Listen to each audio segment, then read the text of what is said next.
So, with y'all, man, we got another video. This video is the craziest records NFL players broke this season by Field Flicks. From a player becoming the fattest in NFL history to the longest field goal of all time, this season, NFL players broke all kinds of crazy records. And first, an NFL player basically turned into a head coach to break a crazy record. Because when Keenan Allen was only one catch away from doing something historic, he invented the play for this? With which they're trying to. That's a pop pass to Allen that sets the record for the most receptions in Chargers history. That's the end of the game. We up by a lot of points. I'm like, hey, we just do a speed sweep or something. Try to get this out the way, so we can just go ahead about. I mean, I respect it, especially because Keenan Allen be getting double teamed and stuff like that. So shit. About the game plan, but I'm just glad that we was able to get it done. Man made his own play just so he could break the record for most receptions in Chargers history. But Bijan Robinson broke two records in the same game. Here's the first. Promising player. Here's Robinson, right side. Nice cutback. He's gone. Can anybody catch it? Not tonight. McCreary chasing. Won't get their touchdown, Atlanta. 93 yards. Yeah, that's the longest rushing touchdown in five. And after that 93-yarder broke the Falcons record for the receptions in we was able to history. Promising player. This is 93 yards right here?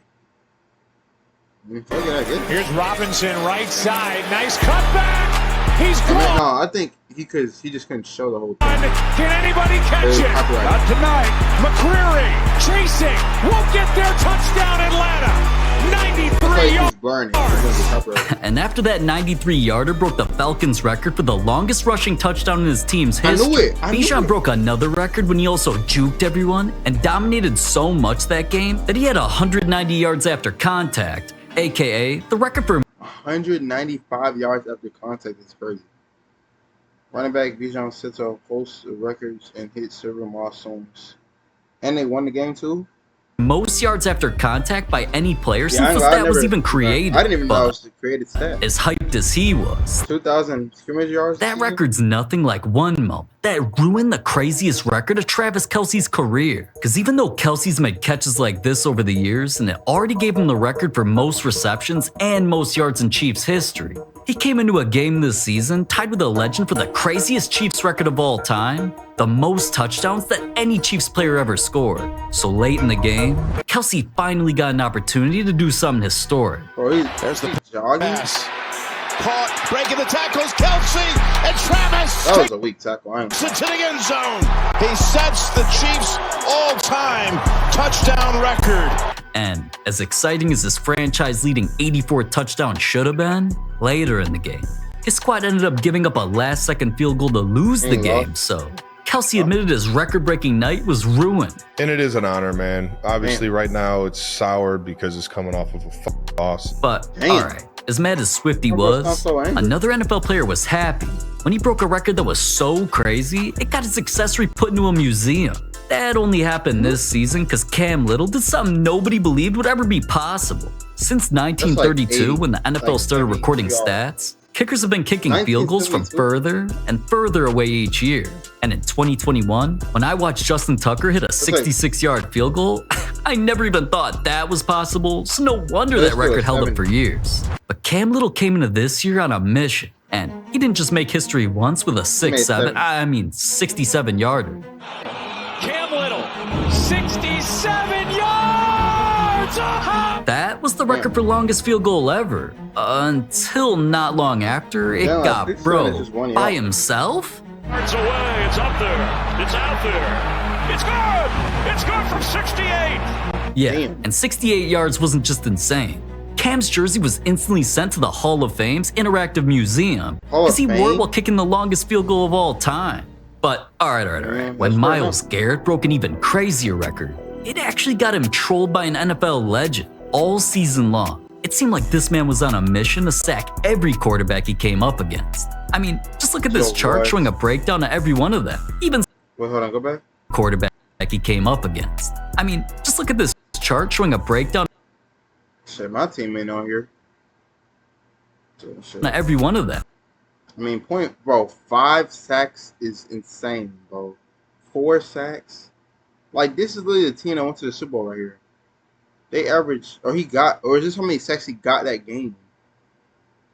He got sacked 5 times by Myles Garrett. Even sacked Lamar Jackson 4 times, and Drake made 5 He did. That's sad, bro. And they beat double team with Myles Garrett 2 times this year. But getting to quarterbacks that many times got him closer and closer to breaking the all-time record for sacks in a season. So eventually, he had the record tied at 22 sacks, but there was a problem. Myles only had 1 chance left to break the record in the last game of the season. And well, Myles did this. First down. Burrow, he's under, and there it is. That was a sack though. Like he's did this. First down. He just took a knee. Burrow, he's under, and there it is. A record of a century has a new leader. But alright, even though his teammates treated him like a king and even some NFL legends praised it, Michael Strahan, or the NFL legend that Myles took the record from, actually trolled him. I mean, I hold the record for 16-game season. They hold records for 17-game season. That's the way it works out. Still claiming the title. But you know, you can't compare records from 12-game seasons to 16 and 17-game seasons. So you're saying that they have more? Well, now we have more games to play. So he had more. Myles Garrett had more opportunities to get sacked. All right. That kind of makes sense. That is fair. But a broken record involving some trolling is one thing. The record that Dak Prescott broke involved Christmas? December 25th, 2025. It was a holiday game between the Cowboys and Commanders. It's the Commanders, though. Christmas, you filthy animals. Oh, no, he's so bad. And when the Cowboys got their bells jingled all the way back into their own end zone, Dak had no choice but to do something historic. Step, throw, flat down, and caught in stride. Turpin. But it is the Commanders, though. Like, we have to be fair. Like, this would never happen on the Eagles. He's gone. Touchdown. Eagles would never go out. An 86-yard bomb, and all because that throw broke the record for the long. Oh yeah, and they were saying that he was injured or he was just jogging. I remember this too. His touchdown in NFL Christmas like he started limping. Day history. It not only had the NFL themselves posting the clip saying, "Shit." I mean, you got posted by the NFL. Dak the Halls. It had Netflix and plenty of other. After Christmas. That was after Christmas. I mean, it was already on Netflix. That's why I posted it on Netflix. For fans all talking about it. But when it came to Justin Jefferson, he broke a crazier record that was originally set by arguably the most legendary receiver of all time. This season, Jefferson did something to put him above a player known as the best receiver in Vikings history, Randy Moss. When Randy set the record, he was unguardable during his time, catching everything, and even just jumping over people created a term that we still use to this day, mossing someone, making all kinds of crazy to think that like Randy Moss literally made a whole turn for the whole NFL. Catches like those helped him break more records than I can count, including the most yards by any player through their first 6 seasons. 8,000 yards. That's when he got 8,375. But as crazy as that was, once Jefferson entered and it's only 100-yard fields, bro. So 8,000 yards. And he didn't catch no 100-yard pass. The league, this man instantly started turning himself into one of the NFL's best receivers ever. Cousins taking a deep shot. Jefferson's got separation, and he's got the catch. Third down and 5. One of them he caught it one-handed. He's got Jefferson. Play action. Cousins going deep for Jefferson in the end zone. Touchdown. Since his rookie season, he's been racking up ridiculous amounts of yards, from catches like this that won him an award. This is a one-handed one. Goes to Justin Jefferson with the catch of the century. To the longest touchdown of his career that became a dream come true. Okay, this is a 99 yards. Then that's Sam Darnold. He's got Jefferson. He's got Jefferson. I always dreamed of a 95 and up yarder touchdown. But an even bigger dream came true this season when Jefferson not only entered the year close to beating Randy's record, he eventually made a catch during a game that became historic. Today, with so much on the line, all those turnovers, Rosemer going for it, and he's got it! Justin Jefferson for a first down! And of course, Jefferson made an insane catch to put himself at 8,379 yards, surpassing Randy by 4 yards with a game still left in the season. So now, JJ was beyond thankful that he became the new record holder with the most yards by a player through their first 6 seasons. Yeah, it definitely feels good. You know, it's always a dream to compete against the best, and then especially, you know, one of the faces of this franchise. But alright, a record taking 6 seasons to break took way longer than another player's record this season that he broke in his very first game. See, Travis Hunter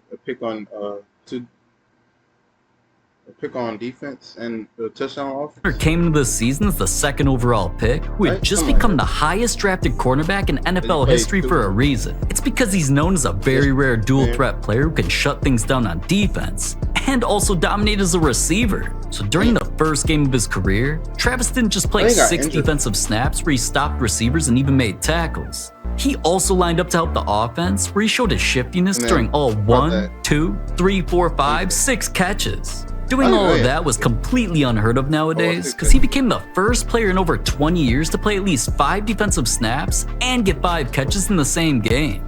But technically, I could see a star like him doing that. I never, ever thought I'd see anyone break a record that was set by the GOAT. But hold on. Before we get to those and more, since I'm a YouTuber, not a chef, I'm like most of us and way too damn lazy to cook. Luckily, my life just got saved by Factor. This morning I heard a knock and opened my door to a care package from them. That he also loved recently.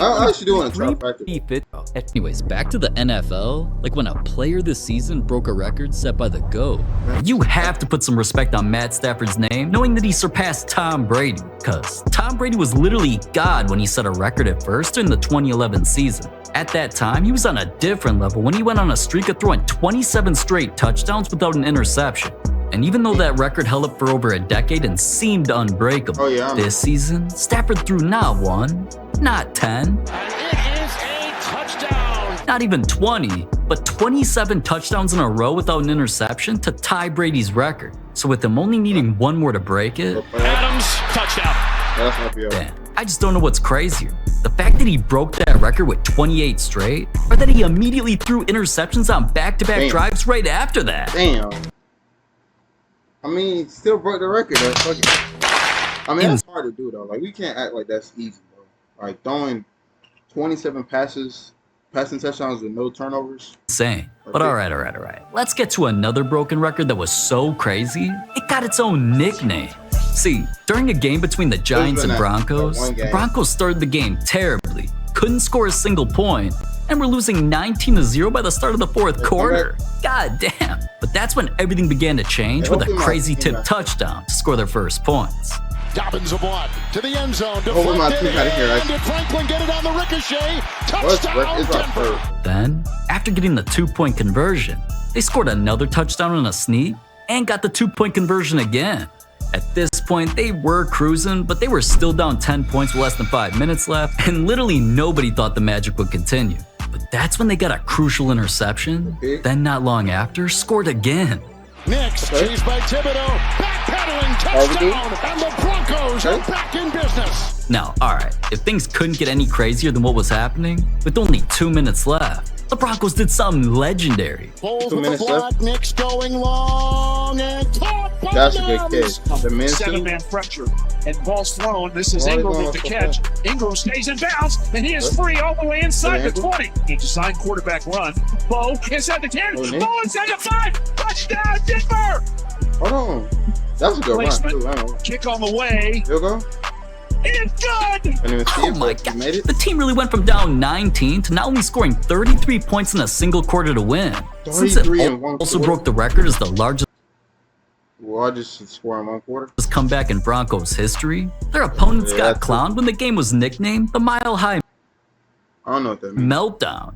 But was that as embarrassing as what happened to Jalen Hurts? What he was about to do this season had people wanting the NFL to change their rules. Because during a close game between the Eagles and Chargers, Jalen did something nobody's ever even seen before. No, wait, no, my team. Oh, wait, no. Hey, no. This play doesn't count. See, here's, let me explain this. Close game between the Eagles and I get my boy out of Chargers. Jalen did something nobody's ever even seen. Okay, so this throw, I ain't gonna lie. Before. That wasn't his fault. Because it's low-key if you think it's a PI right here, if we being fair. For me. Cool, right? Then my boy Shipley with the strip. For me, he got it. Now look, he caught it though. From saying he caught it. And then he spun. See, here's the thing. He was spinning. For me, and it was a really good spin move. That's the thing. This is my type of spin move. But it's like, this dude's like 300 pounds. Like, there's nothing he can do. I mean, he's gonna have it. And it was like a horrible interception, then a fumble in a matter of seconds. No, that doesn't count. That is Fans couldn't believe what they saw. Because doing all that, not only had Jalen Hurts... No, bro. Nah, they cheating because my quarterback did some amazing things this season, bro. They trying to downplay my team, bro. I'm not become the first player ever with 2 turnovers on the same play. It was so bad that fans wanted the NFL to change their rules. Should there be a new rule in the NFL that if you turn it over twice in one play, you have to sit out the rest of the game? All right, bro. See, now they just trying my team. Now they trying my team because that doesn't even make sense. How you gonna make that a rule? That if you do 2 turnovers, you get kicked out the game? Like, rules. Should there be a new rule? Because at that point, that means if anybody throws an interception, they need to get out the game for the rest of the day. For me, if they do a fumble, like God forbid you just, have a receiver not catch it, and it bounces off their hands, and now you get benched for the rest of the game. That's not even realistic. If you turn it over twice in one play, you have to sit out the rest of the game. I've never seen that before. Have you ever seen that before? All right, bro. Don't gas it, bro. We still won. No, I think as long as we win the game, it doesn't count. I think he was the first player to do it. But a single player creating a bad record is one thing. An entire team this season set one of the most embarrassing records in NFL history. This season, the Jets defense was so trash that opposing quarterbacks threw for thousands of yards and plenty of touchdowns with ease. It was opposing NFL history. This season, the Jets defense was where is everybody at? Yeah. So there's really no Jet player in the frame right now. Trash that opposing quarterbacks, and that was a linebacker that tackle. There's like 2 people wide open right here. Threw for thousands of yards and plenty of touchdowns with these. That's not bad defense. That's just a good play. It was almost as easy as you subscribing to the channel. Just try it. Subscribe. Anyways, all because the Jets defense not only ranked almost last in points, passing yards. Damn, last in points and defense? What did they do? And rushing yards given. 64.8% of the attempts were a touchdown or first down. They allow 140 yards per game on defense for running defense. They gave up over 30 points consistently, bro. They were the first to finish last in NFL in points and turnovers and total yards, bro. And y'all talking about my team needing to be put on the bench, bro. No. Out of every single game the Jets played, their players had some of the worst hands I've ever seen and dropped more interceptions than I can even count. Alright, no. This one doesn't count. And dropped more interceptions than I. Alright, that one counts. Because I told y'all about the communication, bro. If it's 2 people, y'all don't both need to go for the pick, bro. One needs to tackle the other dude or just block him, and the other one needs to get the pick. Can even. Whichever one has better positioning on catching the ball. Count. For me. This one doesn't count. He was trying to bat it down. That was a good bat. Alright, yeah. See. But no. Okay, I give him respect. I give him respect because he jumped the route. You know what I'm saying? That's not easy for a linebacker. So it's like he didn't really have potential to catch it because it was already tipped up. And it was some contact. That doesn't.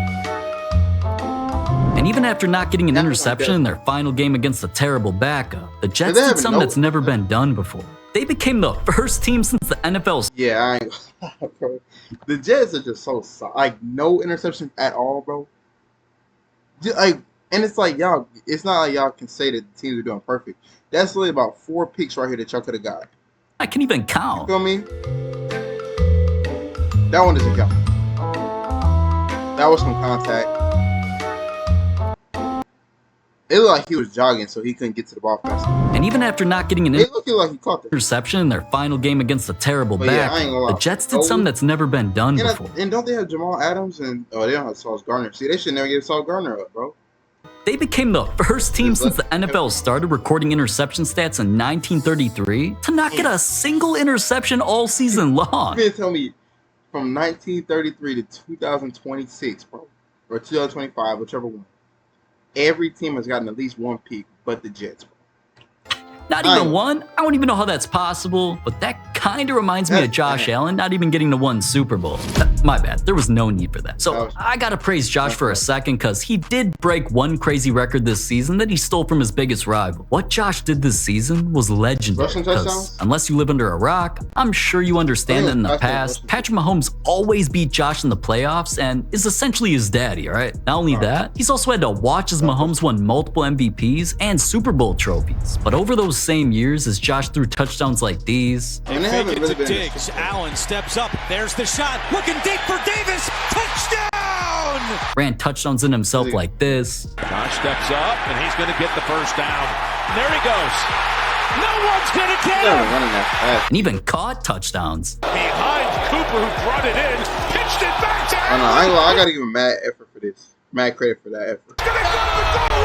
He eventually scored so much that he got closer to breaking a legendary record already held by Mahomes, the fastest player to score 300 touchdowns, which he did in only 128 games. So this season, when Josh miraculously came into his 127th career game, needing only one more touchdown, your center here is going to just push that doesn't count. That doesn't count. Anybody can do this. That'll work.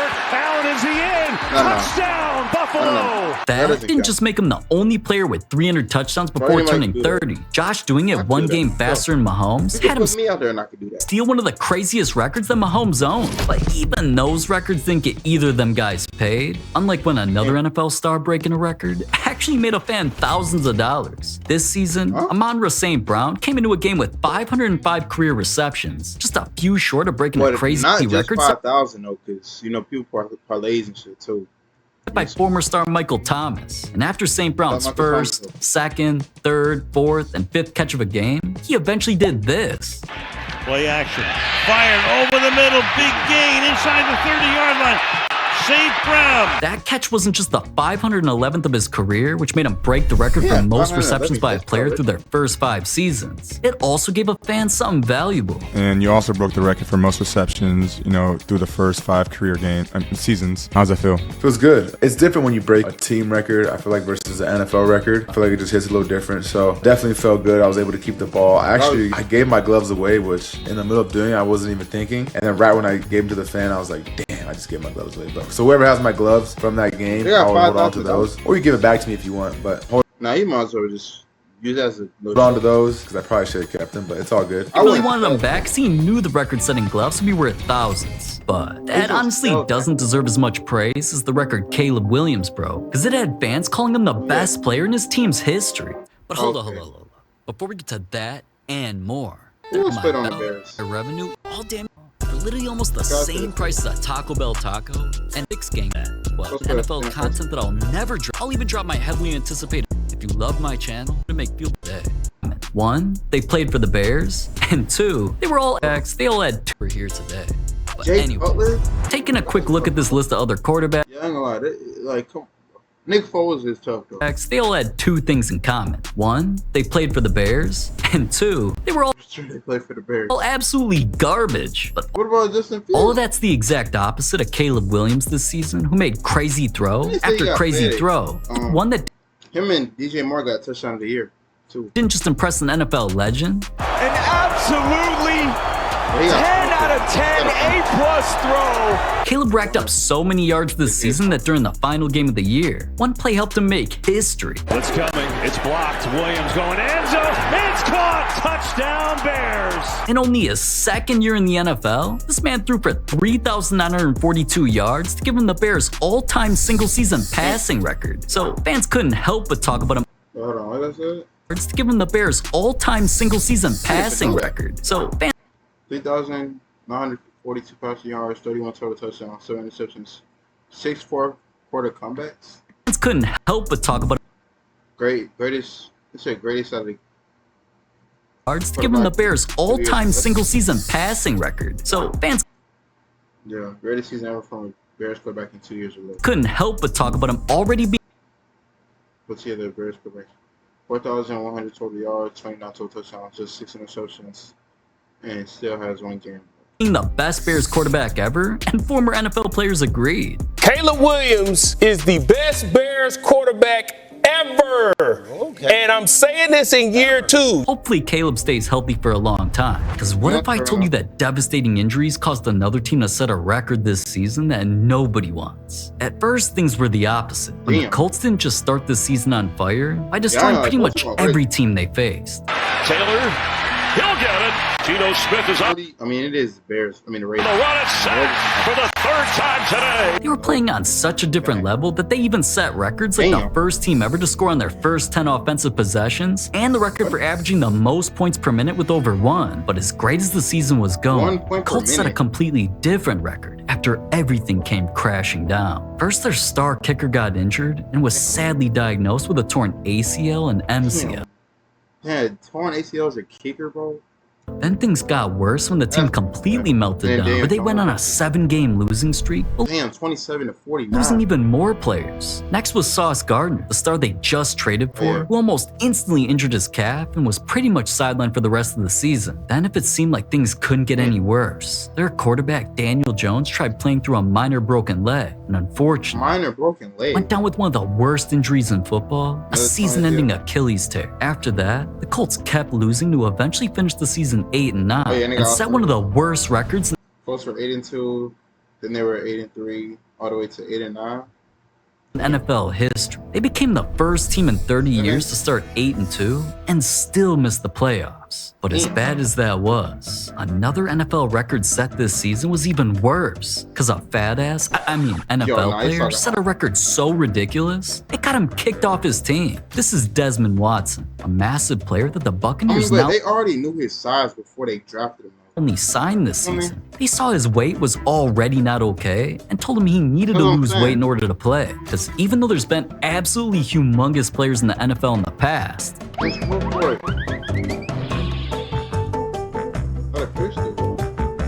God damn, even the heaviest player in history at 410 pounds couldn't even compare to Watson this season, who weighed in at a ridiculous 464 pounds. He was officially the fattest player of all time, and that NFL record was something that Watson must have wanted, because he refused to lose the weight and ended up missing the weight goals that his team set for him so many times that he was eventually released and hasn't been signed to a new team since. Well, hopefully he changes that, bro. But I'll let y'all, man, more videos today. Y'all stay woke, man.